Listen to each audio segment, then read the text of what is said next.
고린도후서 12장 1절로 10절 말씀 우리 교독하겠습니다.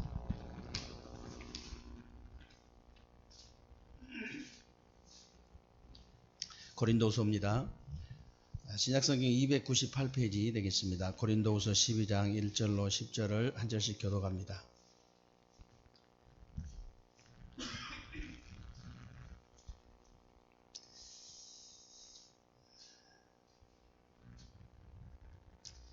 고린도후서 12장 1절로 10절까지 교독합니다. 제가 1절 읽겠습니다.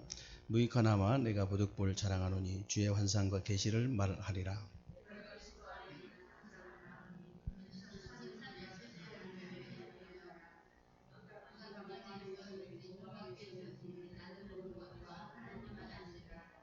내가 이런 사람을 아노니 그가 몸 안에 있었는지 몸 밖에 있었는지 나는 모르거니와 하나님은 아시느니라.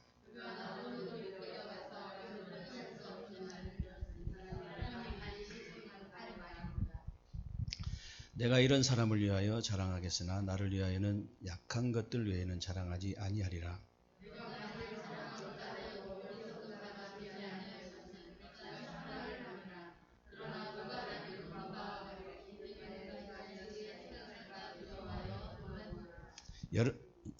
여러 계시를 받은 것이 지극히 크므로 너무 자만하지 않게 하시려고 내 육체에 가시 곧 사탄의 사자를 주셨으니 이는 나를 쳐서 너무 자만하지 않게 하려 하심이라.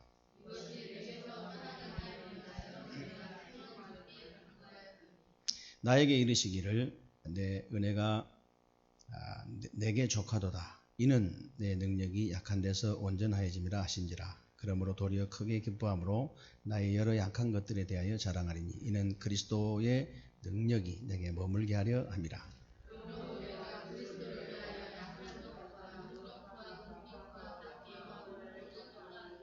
이는 내가 약한 그때에 강함이라. 아멘. 오늘 밤에 저 여러분들이 또 붙잡고 기도해야 될 제목은요. 그리스도 안에서입니다.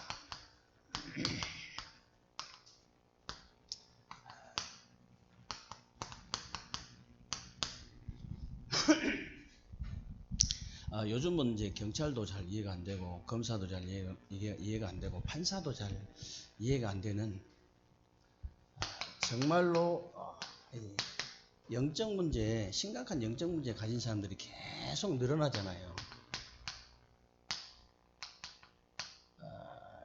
계속 늘어나는데 사람들이 이렇게 원인을 잘 모르는 거예요. 원인이 뭔지를 잘 모르는 거예요. 이제 대부분 원인이나 이유를 국가수에서 밝혀내는데 겨우 한다는 말이 사이코패스냐 아니냐, 정신문제냐 아니냐, 그렇게 얘기하는 것밖에 없어요. 원인이 그게 아니거든요, 사실은. 진짜 이 원인은 정확하게 말하면요, 그 사람이 영적 문제가 와가지고, 영적 문제를 통해서 정신 문제가 와가지고 사탄에게 사로잡힌 거예요. 눈에 안 보이기 때문에 사람들이 잘 모르는 거죠. 저는 그 고유정 씨 이렇게 옛날 시동생이 얘기하는 게요, 야, 진짜 얼마나 이렇게 정확한지. 그 형수가 조금만 빨리 나한테 얘기했으면 당장 알 텐데 숨 쉬는 거에 다 거짓말이라는 거예요. 숨 쉬는 거예요. 진짜 보세요. 요한복음 8장 44절. 너희는 너희 아비 마귀에게서 났으니.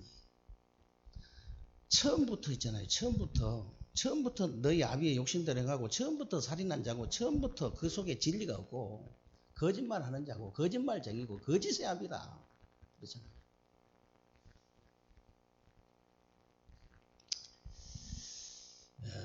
왜 그 바울이요 그토록 그리스도 안에서 이런 말을 계속 했냐면요, 바울이 서신서만 해도 그 안에서 주 안에서, 예수 안에서, 그리스도 예수 안에서 이런 말을 170번을 넘게 했어요. 왜 그토록 그리스도 안에서를 계속 했느냐? 그리스도 밖에 있는 사람들은 있잖아요.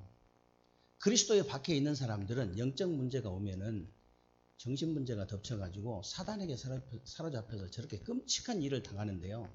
그리스도 안에 있는 사람, 이 그리스도 안에 있는 사람은 영적인 문제가 오면요, 그걸 통해서 하나님의 은혜, 응답, 축복을 다 받아버려요. 그게 오늘 본문이에요. 그래서 그리스도 안에만 있으면 영적인 문제가 와도 좋아요. 안 와도 좋고 와도 좋고. 영적 문제 있어도 좋고 없어도 좋아요. 없는 사람은 없겠지만요.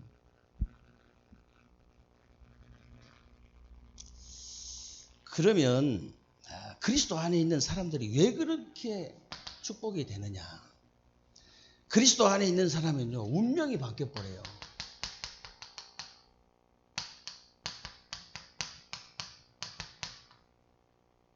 운명이 바뀌어버린다.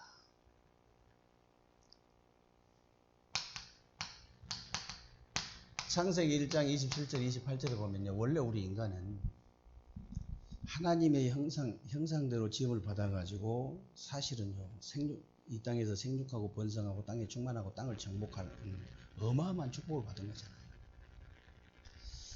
온 우주 만물을 다 다스릴 수 있는 축복, 어마어마한 축복을 받았는데, 이 창세기 3장 사단에 속해가 1장 6절에 보니까 사단에게 속아가지고 하나님 말씀을 불순종하는 죄를 지고 하나님을 떠나보는 거예요. 그때부터 이 엄청난 축복을 다 잃어버리고요, 그때부터 모든 고통과 저주와 실패가 오기 시작한 겁니다. 하나님께서 우리 인간이 그런 고통 가운데, 저주 가운데, 멸망 가운데 있는 걸 그냥 두시지 않고요, 로마서 5장 8절에 보니까 우리가 아직 이렇게 죄인 되었을 때 그리스도께서 십자가에 죽으심으로 하나님께서 우리에 대한 자기의 사랑을 확증하셨느니라. 그리스도를 보내가지고 십자가에 죽으심으로 하나님께서 우리에 대한 자기의 사랑을 확증하셨느니라.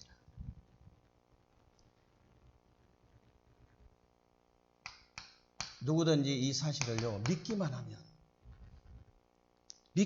되는 거예요. 이 사실을.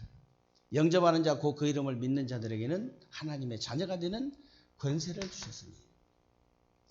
믿기만 했는데 어떤 결과가 오느냐? 믿기만 했는데 어떤 결과가 오느냐? 요한복음 5장 24절에 보니까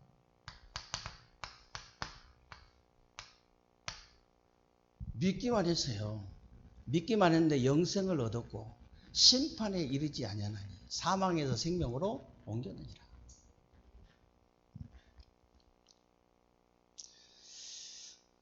여러분들이 이 사실을 믿는 순간에 모든 문제가 다 끝나게 된 줄로 믿으시기 바랍니다. 다 끝났어요. 한 가지 주의할 게 있어요. 한 가지.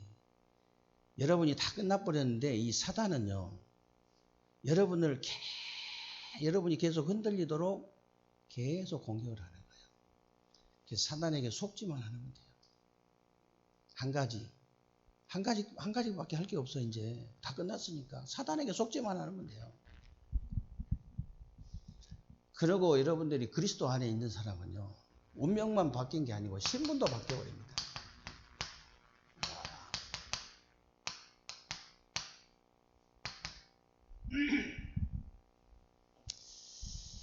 창세기 3장 15절에 보니까요,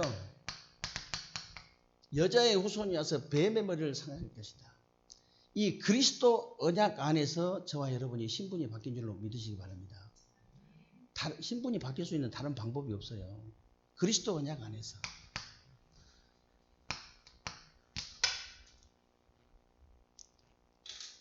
창세기 6장 14절에 보니까 방주 안에 들어오면 다 산대요.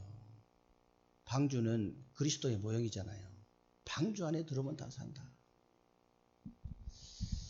여러분들이 진짜 이 안에서만 신분이 바뀔 수 있어요. 그리스도 예수 안에서. 출애굽기 3장 18절에 피제사 드리러 가라 그랬죠. 피제사 드리러 가라. 피제사 드리는 날 이스라엘이 애굽의 노예와 바로의 손에서 완전히, 애굽과 노예와 바로는 완전히 해방된 거죠. 10가지 기적, 여러분 10가지 기적 가지고 해방된 게 아니에요. 10가지 기적 때문에 해방된 게 아니고 피언약 대신 그리스도 안에서 해방되고 여러분의 신분이 바뀐 줄로 믿으시기 바랍니다. 이사야 7장 14절 보라, 처녀가 잉태하여 아들을 낳을 것이요 그 이름을 임마누엘이라 하리라. 임마누엘 대신 그리스도 안에서만 신분이 바뀔 수 있다. 마태복음 16장 16절. 주는 그리스도시요 살아계신 하나님의 아들이십니다. 오직 그리스도 안에서 여러분의 신분이 바뀐다 그 말이에요. 여러분들이 신분 많이 누리시기 바랍니다. 실제로 누리시라고 했잖아요. 실제로 누리시라고. 여러분들이 대통령 자녀 같으면 당연히 누리겠죠. 하나님의 자녀이기 때문에 당연히 누리셔야 돼요. 당연히. 그리고 그리스도 안에 있는 사람은 신분만 바뀐 게 아니고 권세도 바뀌어버려요.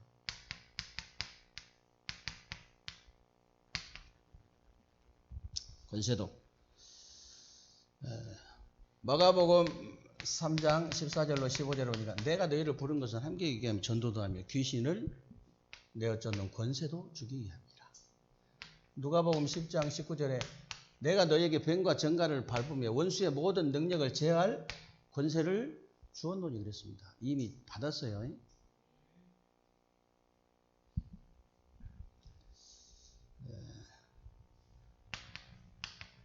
베드로전서 2장 9절에 보니까요. 너희는 왕같은 제사장들이요 이 빛을 선전하기 위해서 불렀다. 선지자의 권을 주신 거예요. 선지자의 권. 그리스도의 축복이잖아요. 제사장 권이 여러분에게 주어진 거예요. 왕권이 여러분에게 주어진 겁니다.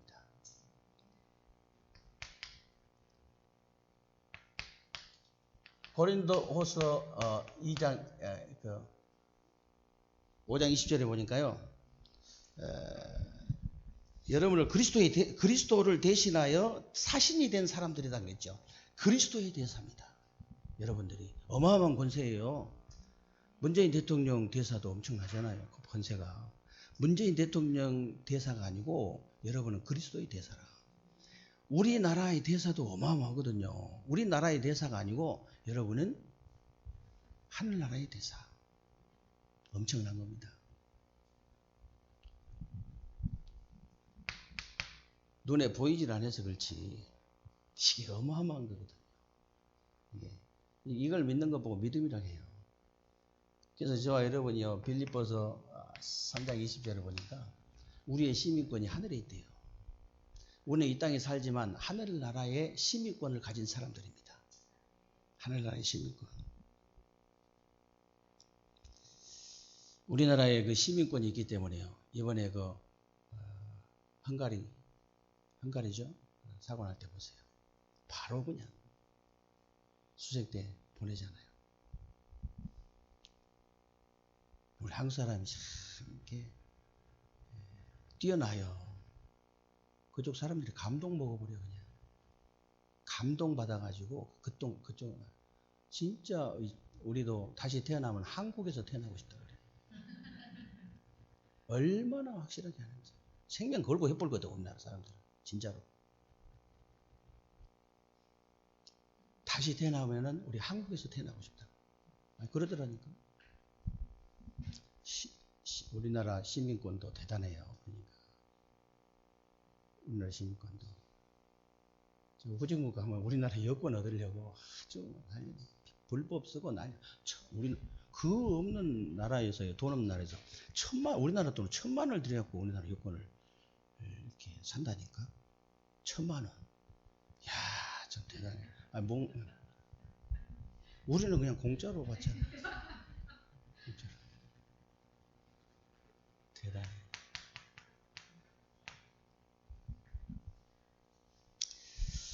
저와 여러분들이 이런 축복을 받았기 때문에 이제요. 진짜 최선을 향해서 도전해야 됩니다. 최고를 향해서. 최대를 향해서. 도전해야 돼요. 도전.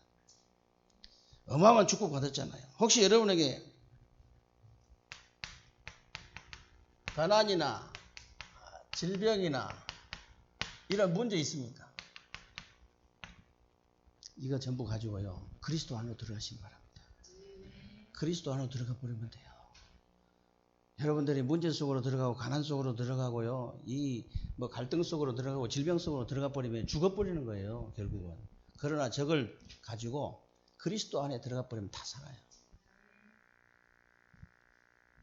오늘 하나님께서요, 틀림없이 이 속에 들어가 버리면 여러분들이요, 하나님이 답도 주시고 해답도 주시고 응답도 주시는 거예요. 우리가 하는 게 아니에요. 우리가 그냥 이거 가지고 여기 들어갔는데, 그리스도 안에 들어갔는데 하나님이 답을 주신다니까요. 하나님이 해답도 주시고 응답을 주시네요.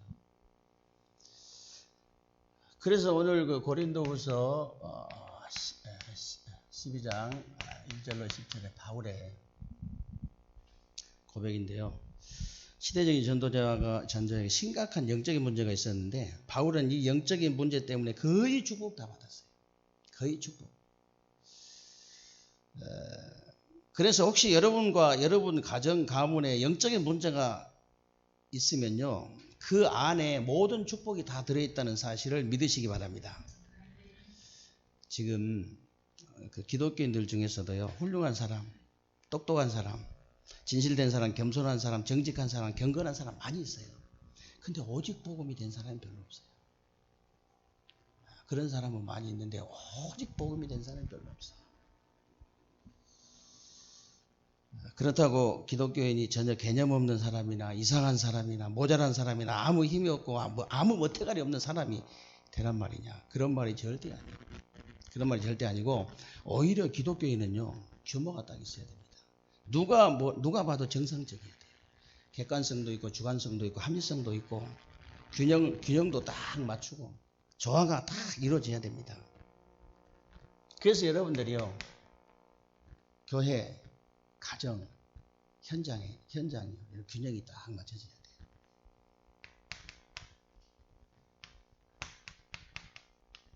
가정과 여러분 현장이 균형이 딱 맞아야 됩니다. 그리고 여러분들이 말씀, 기도, 비전이요, 딱 여러분 조화를 딱 이루어야 됩니다. 그래서 여러분들이요, 말과 행동이 조화를 이루어야 되고 영육간의 조화가 딱 이루어져야 돼요. 그래야 불신자가 보고 할 말이 없죠. 그래야 이 핍박자들이 보고요, 할 말이 없어요. 그래야 불신자가 조롱을 못합니다. 그래야 불신자가 농락을 못해요. 가장 화가 난 건 뭡니까? 여러분 기독교 신자가 불신자들에게 농락당하고 조롱당한 거잖아요. 여러분이 형제가 맞다면, 여러분이 기독교인이 맞다면 진짜 그렇게 될 수밖에 없어요. 그래서 여러분들이요, 이 응답을 진짜로 여러분이 딱 받으면은 불신자들이 여러분을 쳐다보고 바로 무릎 꿇어버립니다. 육신적으로 무릎을 꿇는 게 아니고요, 영적으로요, 바로 무릎 꿇어버려요. 여러분이 그냥 쳐다만 보는데 무릎 꿇어버린다니까. 영적으로. 왜 그러냐? 그 사람 안에는 귀신이 들어있고 내 안에는 성령이 계시잖아요. 그렇기 때문에 바로 무릎 꿇어버린다니까. 그냥 쳐다만 보는데. 그럼 전도 되겠어요, 안 되겠어요? 그냥 쳐다보는데 눈만 마주치고 그냥 사랑의 텔레파시를 보내는 거지요. 무슨 사랑이요? 그리스도의 사랑. 이 사랑에 딱 적에서만 쏴버려도 바로 그냥 무릎 꿇어버리죠. 진짜 남은 주간 동안도 이 응답과 축복을 여러분들이 누리게 되시기를 주님의 이름으로 축원합니다. 우리 말씀 딱 붙잡고요, 합심을 한번 기도하겠습니다. 이번 주